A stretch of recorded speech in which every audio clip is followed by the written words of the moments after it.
Paradise Ranch, Groom Lake, and most notably, Area 51.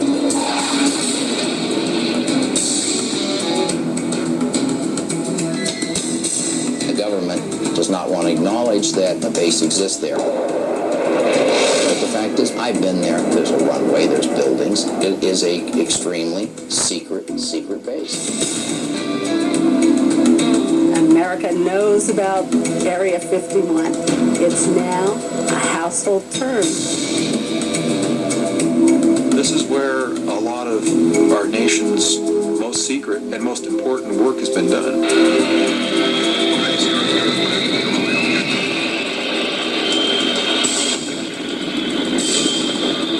Area 51 is a breeding ground for conspiracy.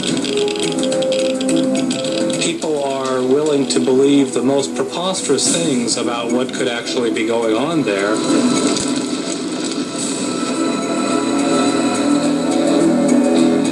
I really don't think the government could conceal a flying saucer that we've had since the year after I was born.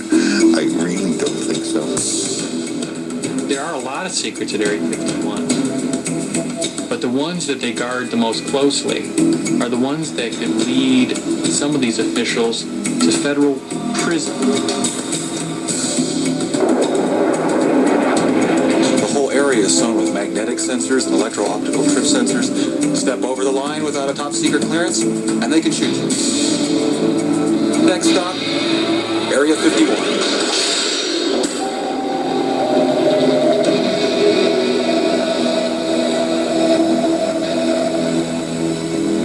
Although officially our government denies its very existence, Area 51 has become part of our popular culture, inspiring films, books, and TV shows. But to truly understand the Area 51 mystique, we must look beyond the extraordinary claims and conspiracy theories. This is Survival City on the atomic testing grounds at Yucca Flat, Nevada. To a time when our nation was gripped by the paranoia of the Cold War. 3, 2, 1, T0. A time when Area 51 was literally carved out of the Nevada desert. One of the several areas set aside for atomic testing.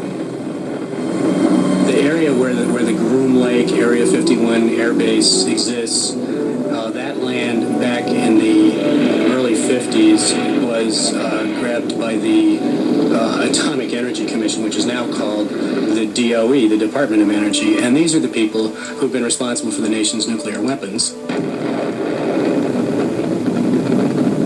And they needed somewhere to test them. And South Central Nevada there is a place that no one cared about very much at all. This is not contested ground. And on old maps, if you look at old maps of this area, Atomic Energy Commission maps, you will see it divided up into areas. These are big boxes. And at a certain time, the chunk of land that where Groom Dry Lake is, which is one of the many dry alkaline lake beds that are out in that area, was called Area 51. Those are old maps, and that system is not used anymore. But the name Area 51 is sort of stuck to the place. In the spring of 1955, the area in grid number 51 took on a much larger role in our government's dealings with the Soviet Empire. That year, Lockheed Aeronautics engineering genius Kelly Johnson designed America's first super-secret spy plane, the U-2. But Johnson had one problem. He needed a place to test his covert creation.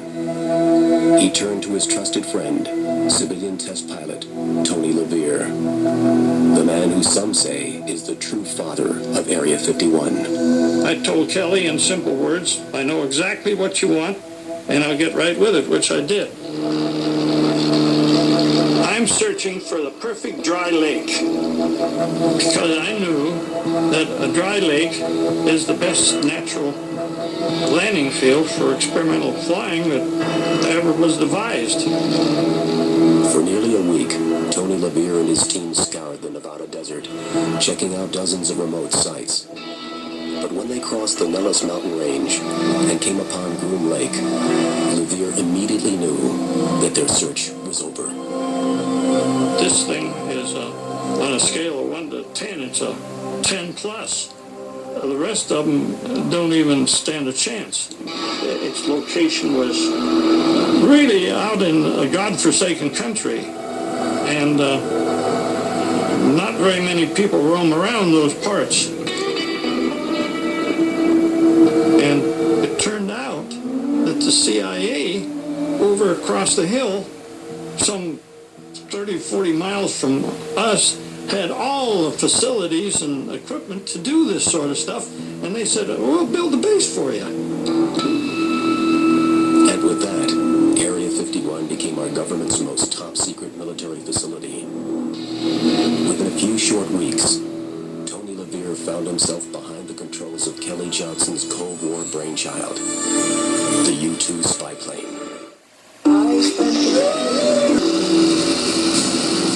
In any war, the most powerful weapon is information about the enemy.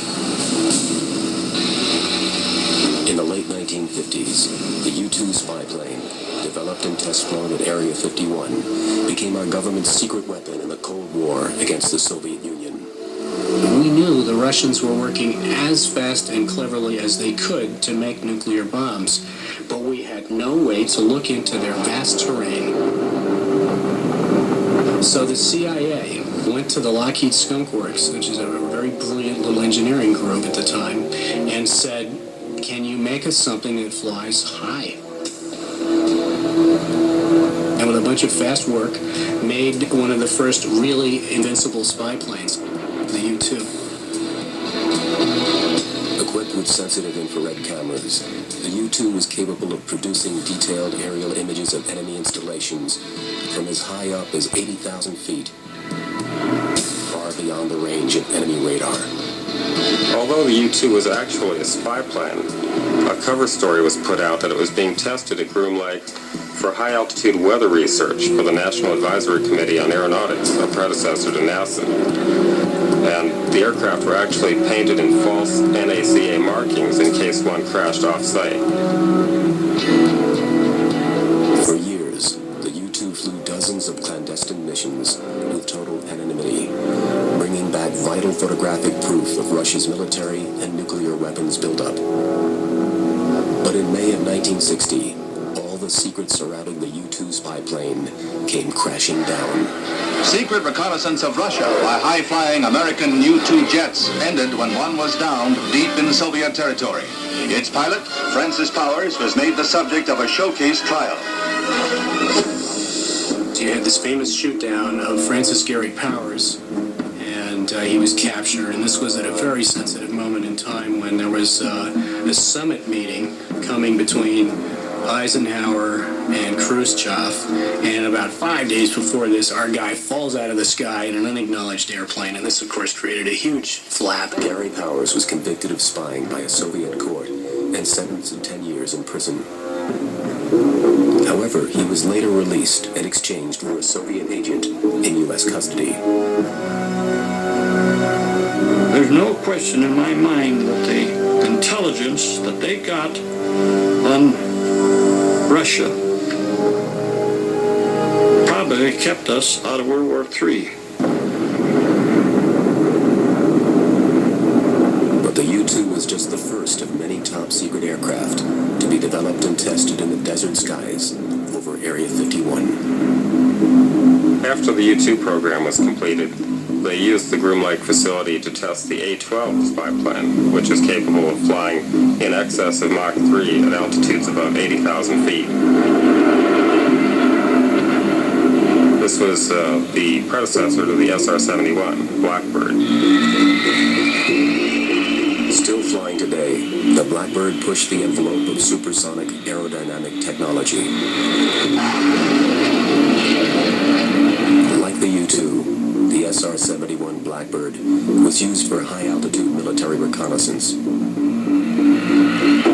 But as enemy technology advanced, and even our most sophisticated aircraft became vulnerable, the clandestine projects at Area 51 took on an urgent and surprisingly new direction.